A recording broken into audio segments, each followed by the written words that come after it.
Olá, garotada! Como estão vocês? Tudo bem? Vamos para mais uma aula de arte. Nós vamos continuar falando sobre as artes visuais.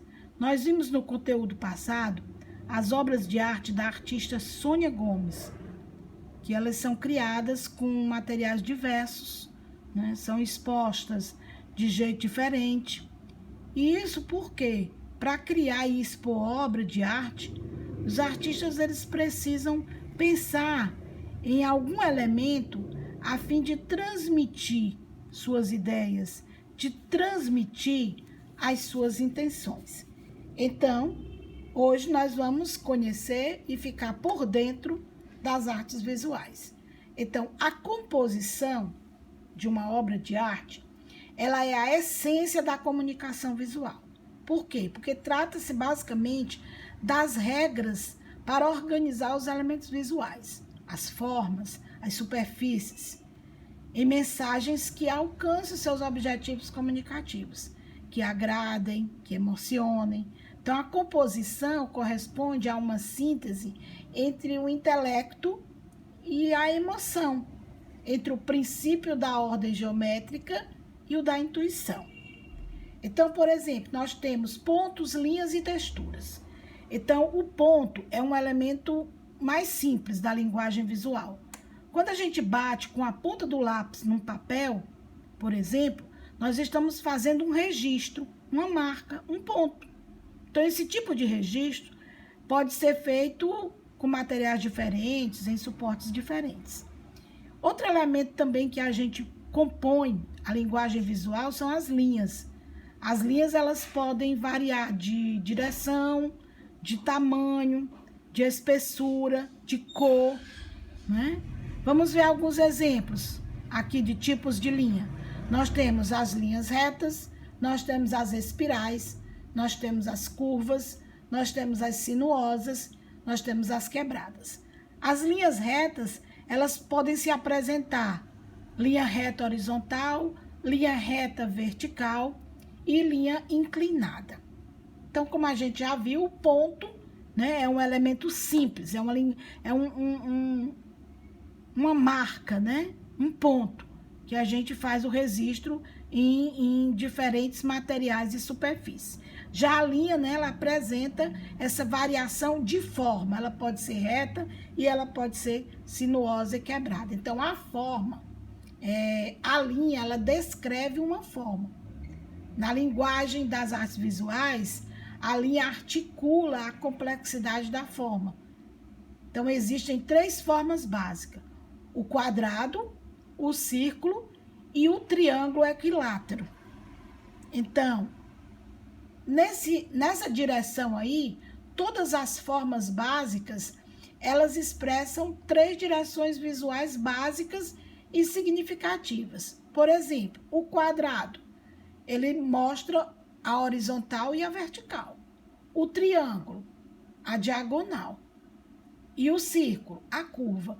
Então, cada uma das direções tem um forte significado associado, né? E é um valioso instrumento para a criação das artes. A textura, né? Também os artistas exploram a textura como um recurso para expressar a sua arte. Então, a gente percebe que as espessuras de alguns objetos, quando nós tocamos ou observamos atentamente, eles podem se apresentar de diferentes maneiras, né? Macia, áspera, lisa, enrugada. Então, as texturas elas são elementos táteis, né? Que podem ser expressas visualmente, como nas artes gráficas, num desenho, numa pintura. E a composição de uma textura visual, ela é feita não só por meio da utilização e da combinação de linhas e pontos. Elas também podem vir através das manchas, dos efeitos gráficos, né? Então, a textura, ela relaciona-se com a composição de uma substância por meio de variações mínimas na superfície do material. E pode também representar a textura por meio de fotografias, de composições gráficas. Então, a gente utiliza a representação ou a própria textura para deixarmos um trabalho cada vez mais realistas, né? Então, a textura gráfica, né, é um desenho, né, é uma pintura que a gente pode trabalhar, né, de diferentes formas. E a orgânica é aquela que a gente pode encontrar na natureza, né? A casca de uma árvore, né? Uma folha seca, tudo isso é uma textura, né? Então, aí nós temos diferentes formas de texturas que nós podemos criar. Nós temos as texturas humanas, né, que são criadas pelo homem, e a textura natural. Então, todos esses elementos, pontos, linhas, forma, direção, tom, cor, textura, movimento, todos eles são componentes imprescindíveis para os meios visuais. Tem um potencial de transformação de forma fácil e direta. Então, são elementos básicos para uma composição e a sua utilização de maneira adequada, porque trazem harmonia para qualquer trabalho, seja ele artesanal, ou digital, ou profissional, ou amador. E os espaços? O espaço ele é um elemento muito importante nas artes visuais, porque é nele que se organizam as formas perceptíveis aos olhos e ao tato. Então, os artistas eles podem explorar o espaço de muitas maneiras diferentes, seja através do que é ocupado pela obra de arte ou através do que existe em torno delas, né? E aí vai depender de como eles ocupam esse espaço. Então, as obras de artes, elas podem ser classificadas num espaço bidimensional. E o que é isso? O que é um mundo bidimensional? As duas dimensões, elas são comprimento e largura. Então, estas, em conjunto, elas estabelecem uma superfície plana, sobre a qual pode ser disposta marcas visíveis, planas, que não têm profundidade, que podem ser figurativas ou abstratas. É uma criação humana. O desenho, a pintura, a impressão, o tingimento, ou mesmo a escrita, elas são atividades que levam diretamente à formação de um mundo bidimensional, como essas duas obras de arte aí, feitas pelo homem. São duas pinturas. Aí nós temos o espaço tridimensional. O que é o mundo tridimensional? Nós já vivemos nele. Vivemos, de fato, em um mundo tridimensional. Por quê? Porque o que vemos à nossa frente não é uma imagem plana, tendo somente comprimento e largura, mas um espaço com profundidade física, que nós chamamos de a terceira dimensão. Então, qualquer objeto pequeno, leve e próximo pode ser pego e virado em nossas mãos. Cada movimento que a gente faz com o objeto mostra um formato diferente, porque a relação com o objeto e os nossos olhos foi modificada. E a essa modificação é o que nós, na mente humana, chamamos o mundo tridimensional, que vai ganhando o seu significado, como nessas obras aí que estão expostas, né? O tubarão, o pé grande, uma avenida com uma impressão, né, imaginária de um lago e uma escalada, outra com a dimensão de pessoas se tocando através de um abismo, né, de uma ponte quebrada. E aí os materiais, né? Os materiais que são usados pelos artistas hoje, porque antes eles usavam mais o mármore, o bronze, e hoje eles arriscaram, né, em um tipo diferente de material. Então, Sônia Gomes, ela utiliza materiais que nem sempre são comuns nas obras de arte, já que, por muito tempo, os artistas privilegiaram outros tipos, né, como a gente já falou, outros tipos de materiais mais duráveis, né, como tinta, óleo, mármore e bronze. Então, a partir do século XX, alguns artistas passaram a desafiar muitas convenções de como poder mostrar a arte, né?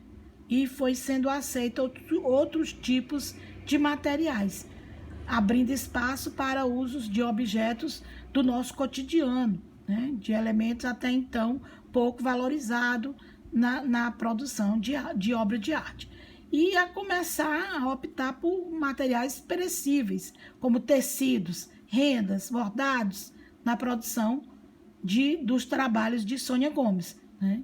Então, o tecido é basicamente o resultado de um entrelaçamento de fios e fibras, né? Hoje existem muitos processos mecânicos, né, de automatizados que fabricam tecidos, mas a forma mais tradicional de produzi-los era manualmente, com a ajuda de um tiar, um aparelho para a produção de tecidos, que geralmente era feito de madeira.